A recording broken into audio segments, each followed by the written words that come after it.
The Island Boys have been receiving fewer and fewer likes on TikTok every single month since they blew up. 10 million, then 9 million, going to 7 million, before a pretty sharp drop to less than 3 million last month. The Google trend graph tells a similar story. People have slowly been losing interest in these two rappers who have made respectable physical sacrifices for their career in entertainment. However, while we're not here to hate on the Island Boys, we will make the argument that they were destined to fail from the very beginning. And the first reason is because they never had a decent skill set or product to begin with. When they first blew up 6 months ago in October 2021 for their infamous I'm an Island Boy rap, it wasn't because people were impressed by their ability to sing. In fact, it was the complete opposite. The video went viral because of how terrible the song was. The Island Boys were instantly judged as two talentless bozos who had covered themselves in tattoos, and as a result, people began to follow them for their stupidity as opposed to their talent. They were mocked brutally in some of the funniest TikTok parodies ever posted to the platform, whilst being used as a representation for how easy it was to get famous on the internet in 2021. Let's be real. How long before the Dust Bunny twins over here get a record deal, sponsors, and tours? Oh, you don't think so? Remember this, bozo? Now, the difference between the Island Boys and someone like 6ix9ine is that, while 6ix9ine also got famous in part by his over-the-top ridiculous appearance, he actually has a decent portfolio of music to fall back on. People hate on 6ix9ine, but only in the beginning. He then becomes well known, people check out his music, and then some become fans after realizing that his songs are actually pretty decent, therefore it's a solid growth strategy. On the contrary, for the Island Boys, people hate on them, then check out their music, only to realize that similar to their TikTok content, it's not worth listening to. People don't find these guys entertaining. They're not entertained by them. Other than, oh hey, these guys look like this. Oh, that Island Boys video was funny. What's happened since? Nothing.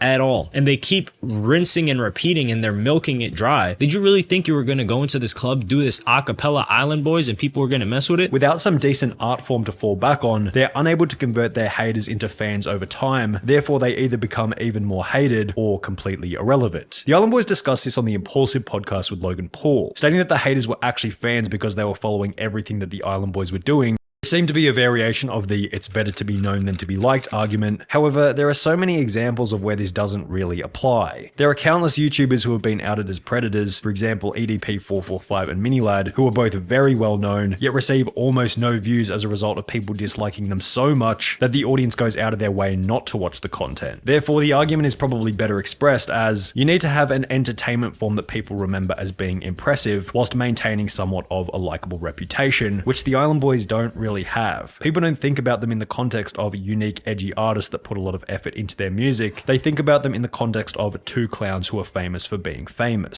Right. One of the Island Boys would go on to state that the other reason they had so many haters was because of jealousy, which is just another naive argument often made by narcissistic celebrities who lack self-awareness. Why are you so confident that people want to be in your position? Do you ever consider that maybe there's another reason as to why people hate you besides jealousy? The "everyone is jealous of me" argument displays a lack of critical thinking, personal honesty, and self-awareness, which was highlighted once again when Logan Paul would ask them about why they thought they blew up in the first place. Now, it'd be a cheap shot to say that there was no hard work. I'm sure the Island Boys had to have put some degree of effort into their career before posting that mega viral video. However, as mentioned previously, they didn't blow up because they had been in the studio relentlessly for 10 years straight. They blew up because they were being laughed at. And this is one of the strangest parts about their whole career. They've deluded themselves into thinking that they have musical talent as a result of becoming famous. However, their confused response of always being top of the billboard in music was certainly lacking in confidence, probably because at the end of the day, they know that with their current image and skill set, the music they do produce could never compete with the top of the billboard. Their look doesn't help them at all in terms of music because people just see them as this ridiculous character, and it's just unfortunate for them for the future. Right now, they're probably enjoying it. For example, when they'd post the official version of their I'm an Island Boy song to YouTube, it's basically impossible to find a single positive comment despite the video's 13 million plus views. Thank you, Island Boys, you saved my brother. He was paralyzed in a fatal car accident. Luckily, when I played this song, he rose and clicked the sound to mute. Wow, you guys definitely have a hidden talent that should stay hidden. Have this as my alarm clock every morning. Been waking up 30 minutes earlier just to turn it off. Thank you, Island Boys. In addition to this negativity toward their music online, they'd also receive a similar response during their public appearances. For example, they'd both attend the Jake Paul vs Tyrone Woodley fight, where the entire crowd would try and get them kicked out, stating that they had apparently thrown a shoe at someone, which they never did. Additionally, in November 2021, they'd be booked to sing at Club Live in Miami, where they'd be booed by the crowd after yet another underwhelming performance, at which point the audience would discover another reason behind why their career wasn't going to last for the long term. They were completely unwilling to take advice from more knowledgeable role models in their field. Going back to the Impulsive podcast, the Island Boys seemed pretty proud that they had paved their own path after Mike would ask them about which rappers they had been inspired by. Mike is 100% correct here. If they were to copy another artist completely, people will call them out as copycats. However, if they decide to completely ignore the valuable lessons and current trends set by the industry's leading artists and walk their own path without any inspiration from anyone else, they're just going to end up sounding like, well, the Island Boys. Like, what is it? They don't even really seem to understand what their own genre of music is. And going back to their inability to take advice from others, that eventually walk out of the Impulsive podcast after George would provide them with what seemed to be some tongue-in-cheek yet useful financial advice. I think if God forbid it doesn't go in your guys' direction, for real, I think you guys take all of your jewelry assets and invest it in something. So you guys will never ever be broke again. After storming out of the interview, an article would be released by HITC reading George Janko vs. Island Boys net worth compared after podcast feud, which put the Island Boys net worth at $100,000 compared to George Janko's net worth of $600,000. With the Island Boys being so offended by George's basic financial advice and the semi-accurate idea that offensive things are just self-deficiencies that you're yet to address, their emotional response to what George had to say is also a pretty good indication that the Island Boys are probably pretty unwise and insecure when it comes to their financial situation. You know they're also insecure about their future if they flip out on a simple question like that. George didn't say anything offensive. The world is laughing at these boys, not with them. I refuse to believe there's people this insecure when it comes to money in this world. Lol. This was also the opinion held by a financial YouTuber named Graham Stephen. This sort of confidence and arrogance, I do think would end up getting in the way. Financial advice is like not something you get offended about. I mean, there's nothing in there that should have been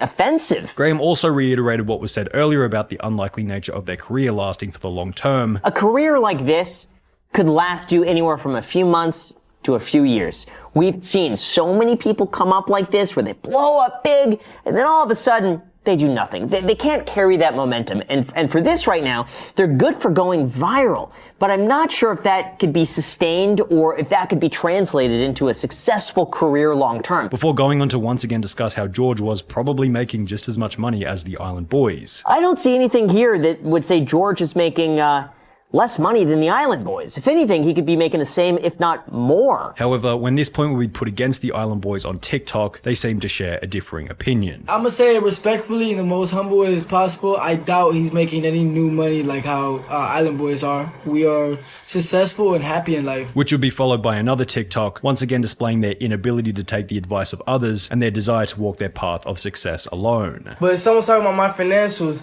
I don't want to hear you. You're not the one that's making me millions of dollars. I made millions of dollars myself. You know what I'm saying? It's just me doing it myself alone, you dig? Overall, the reason behind why the Island Boys are already on their way out was summarized simply and obviously in a comment made by a YouTuber called Hello Yassine. It's short-term hustling. And we've seen this exact same quote-unquote business model, I guess you could call it, being done, but this doesn't last.